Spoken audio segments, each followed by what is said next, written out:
Álvaro Obregón, 1920-1924. Álvaro Obregón recibió una nación pacificada. Su gobierno se caracterizó por imprimir un gran avance a los contenidos sociales de la Constitución, protegió a las agrupaciones obreras y aceleró el reparto de tierras. Dio gran impulso al sector educativo y cultural que fue dirigido por José Vasconcelos. Se construyó la Escuela Normal en la Ciudad de México. Instaló la Secretaría de Educación en 1921, antes una subsecretaría.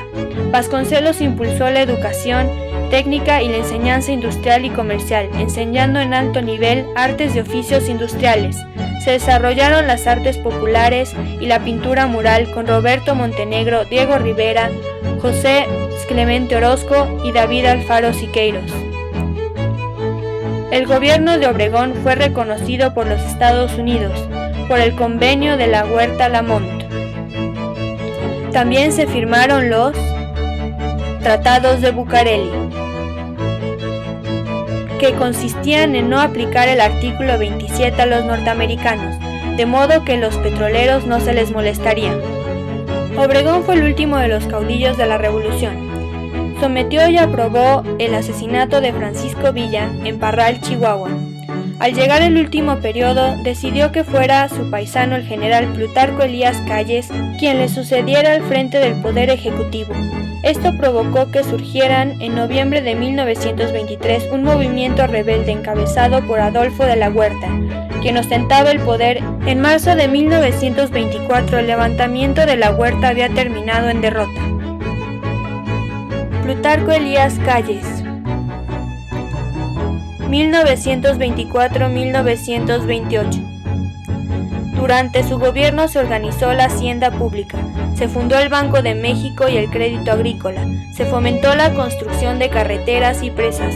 Se le recuerda en especial por los conflictos con la Iglesia, que dieron lugar a el Movimiento Cristero, 1926-1929. Algunas regiones del país se levantaron en armas contra el gobierno por diferencias entre el gobierno federal y la jerarquía de la Iglesia Católica, que deseaba derogar los artículos 3, 25, 27 y 130 de la Constitución. El presidente Plutarco Elías Calles no logró poner fin a esta guerrilla. El Maximato. Álvaro Obregón, apoyado por Calles, quiso volver a la presidencia.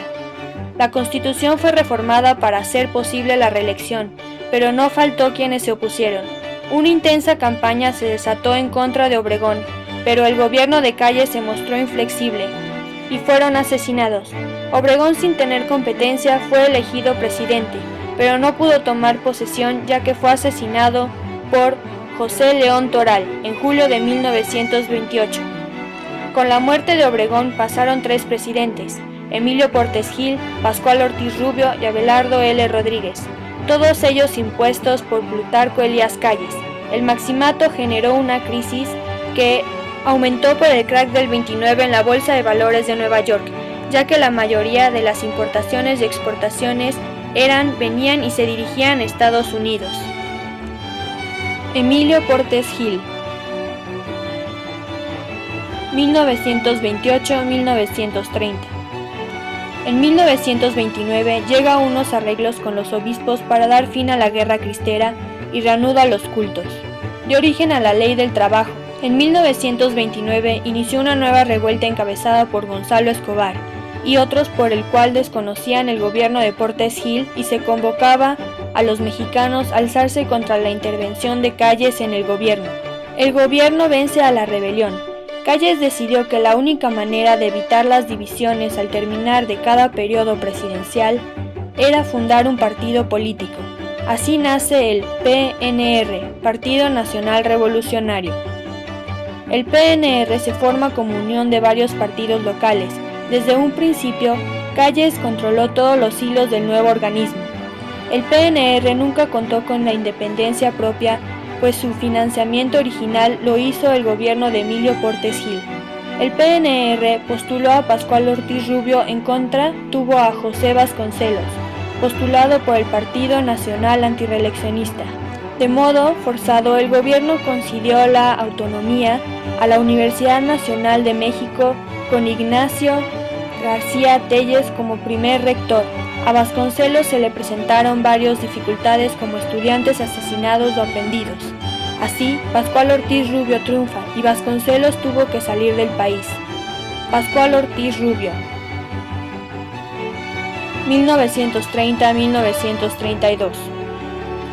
Al inicio de su gestión sufrió un atentado que le afectó la cara.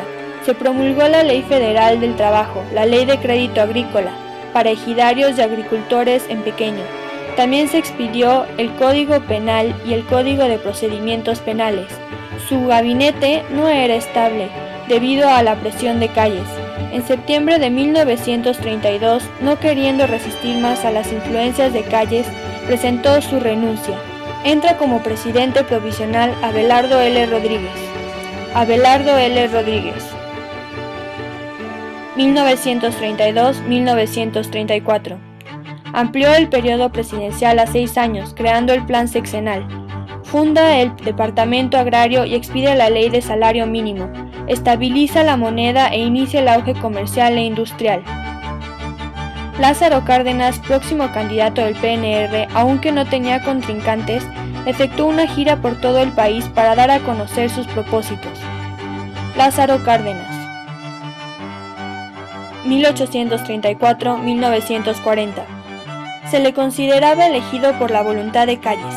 En su periodo, se comenzó a poner en práctica el plan sexenal y a dar apoyo abierto a los sindicatos. A mediados de 1935, el presidente Cárdenas pidió la renuncia de todo el gabinete y al nombrar a sus sustitutos, eliminó al callismo de la posición. Le pidió a los jefes militares que decidieran con quién estaban, él o Calles, y le brindaron su apoyo.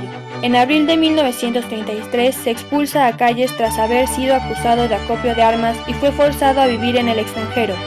Durante el gobierno de Cárdenas, la lucha obrera tomó un impulso muy importante.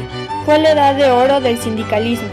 Se da la creación de la CTM, Confederación de Trabajadores de México, que se vuelve el centro del movimiento obrero.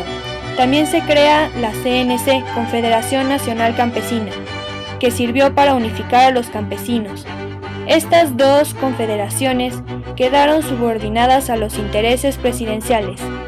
Asimismo, se formó la Federación de Sindicatos de Trabajadores al servicio del Estado, que englobó a toda la burocracia social. Otro cambio importante fue la desaparición del PNR en 1938 y la creación del PRM, Partido de la Revolución Mexicana, dividido en 4 grandes sectores: los obreros, con la CTM y los sindicatos, el campesino representado por el CNC, el sector popular por la FESTE y el sector militar. El aspecto educativo en el gobierno de Cárdenas mostró una tendencia al comunismo.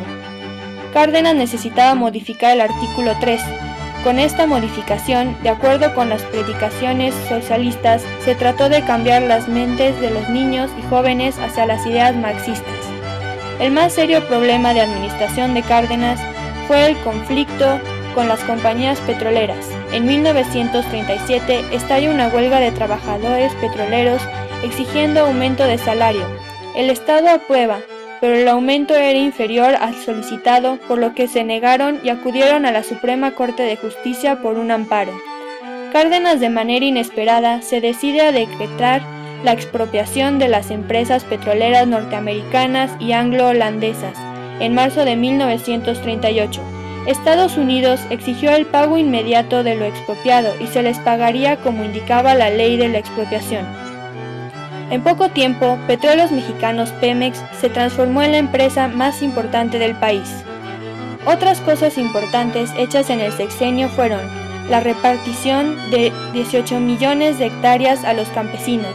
Nace el PAN, Partido Acción Nacional, fundado por Manuel Gómez Morín en 1937. Se da la nacionalización de los ferrocarriles. También se crea el Instituto Politécnico Nacional, la Nacional Financiera y la Banca Nacional de Comercio Exterior.